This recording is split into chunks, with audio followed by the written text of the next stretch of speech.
My question is, even though we are going towards true religion, one some religious identity is attached to us, like popular religious identity, even though, and when we are dealing with society, they are making us feel inferior. And I also have sometimes this fear that somebody might kill me just by looking at my identity card or my name. So how do we deal with this inferiority and fear? If you are in a jungle, you must know how to protect yourself from the beasts. Right? That's a matter of basic intelligence and rationality. Right? If you know there is a particular place where beasts roam about in the human form, why be close to that place? And if you have to visit that place, assure proper security. As simple as that. So that was the easier part of the whole thing. Then comes the thing about feeling inferior. Feeling inferior. See, you can be killed without your consent. There is no complexity in that, so I took that first. If you can be killed without your consent, take due care of your physical security. Simple. Religion cannot help you in this. No God can help you with this. You have to take care of yourself. Right? Feeling inferior, that does involve your consent. Nobody can make you feel inferior if you are not participating in that phenomena. Somebody looks at you, says a few things to you, denigrates you, abuses you or whatever, or slaps you. All that is something that that person can do. But how did he manage in making you feel inferior inside? That's something he cannot do. That's something only you can do. So he didn't do it, you did it. Maybe he abused and slapped and whatever, insulted. That's something he can do. But feeling inferior is something you did. He didn't do that. And why must you do that? Why must you do that? There is no reason, right? There's no reason. Please know that you are not a social slave. Please know that you don't have to depend on social approval. Please know that really, outside of practical concerns, there is no authority outside of you. Yes, when on the road, right? The traffic personnel are an authority and you will listen to them. When in the courtroom, the judges are an authority and you will listen to them. When in the classroom, the teacher is the authority and you will listen to them. But beyond all this, and in spite of all this, and much deeper than all this, is the fact that internally, nobody can be an authority. You are the one. It's your life. Therefore, it has to be your understanding, your discretion. Nobody is bigger than you. They can do bad things to you. Obviously, they can. And they have done bad things to even the greatest of people. Yes, they can do that. But let them do that. Fine. That doesn't mean that we want them to do that. When they come to you to do that, run away. But they may still be able to catch you. And if they do catch you and slap you or hit you or kick you or whatever, one part of damage is already happening. The external part. Right? Let not internal damage happen. They don't mean anything. They are nobody. On one hand, you are saying they are the pseudo-religious people. On the other hand, you are saying they managed to make me feel inferior. You see the dichotomy? If you already know that they are pseudos, why did you allow yourself to feel inferior because of them? Right? If a great person comes to you and tells you, you are stupid, maybe there is some merit in taking his words to heart. Because a great accomplished person, a learned, wise person came to you and said, you are stupid. So you will say, maybe there is something to that. Let me consider that. But you already know that's a crowd of pseudos, fake people. And if they are fake, and you know that, why take their actions to heart? If you can't escape, then ignore. Getting it? And you very well know that in this world, right? Practically, we are dependent people. We rely on networks and codependencies. So just as they managed to spread all kinds of falsenesses, your duty is to clear away the nonsense they have spread. Or we are saying that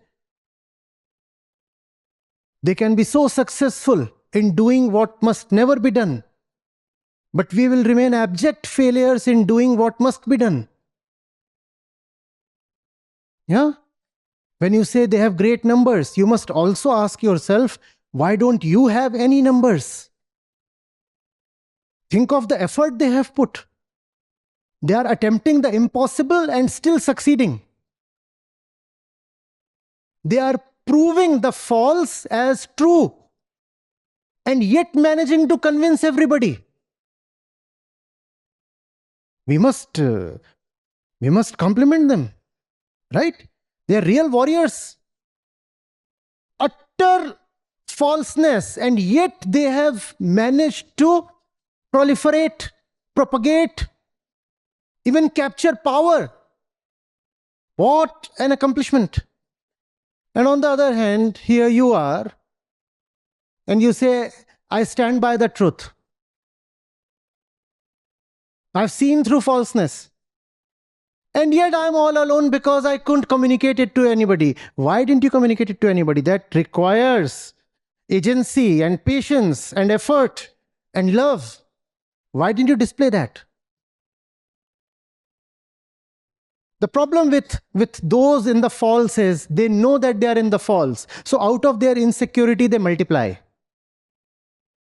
They know that they need a crowd because they're insecure. So they magnify their numbers. And those who have seen through this game, they say, I know all that is nonsense, but I want to sit in my corner. No, I don't want to go out. I don't want to talk to people. And especially, I don't want to be on the streets, No. Open your mouth, be active. Reclaim what must be rightfully yours. Why have you given away religion to the fraudsters? I'm asking you. They don't deserve to have it, right? But they are owning it. They are possessing it. They have become the authority. They have become the keepers. They have become the masters of religion. And here you are saying, what will I do? They can come and even kill me. And I'm so scared. You're scared because they worked and you didn't.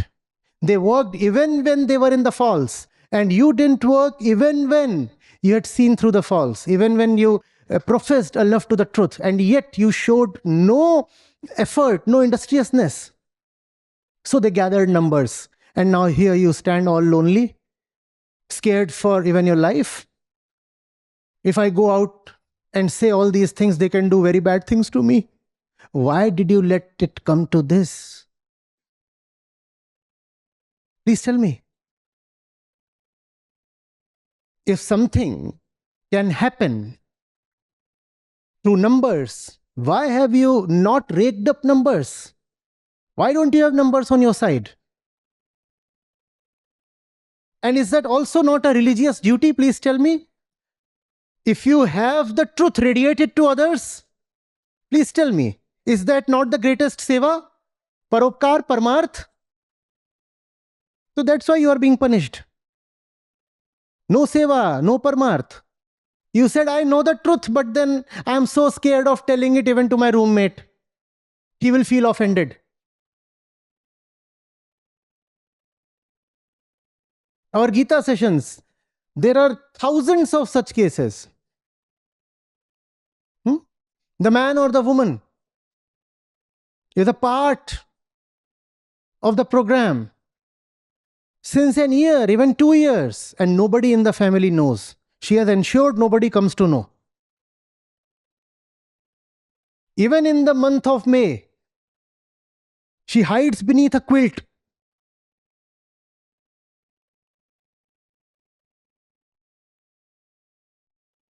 Puts these things on. And then, like a criminal, with zero brightness, so that nobody can see any light filtering through.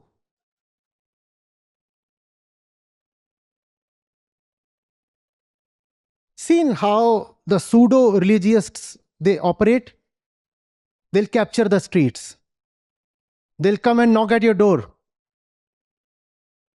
Huh? As if they have the authority, as if they have the genuine power, as if they are the genuine heirs of a great legacy. And then here we are, hmm? Trembling in our own little cave. What if somebody comes to know? Take ample pictures. Everything should be published on social media. A great anti-social act has happened just now.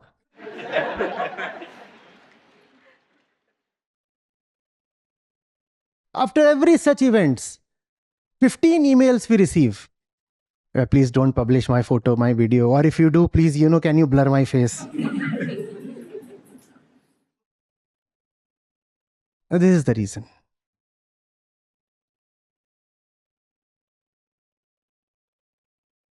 Caught you.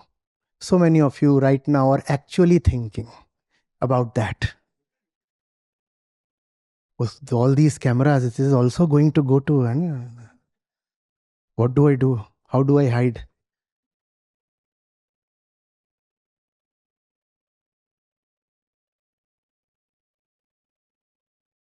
Own the streets, reclaim them, recapture them, because you rightfully deserve to. Don't be afraid. Open up, stand up. Not just for yourself, for the sake of this entire planet.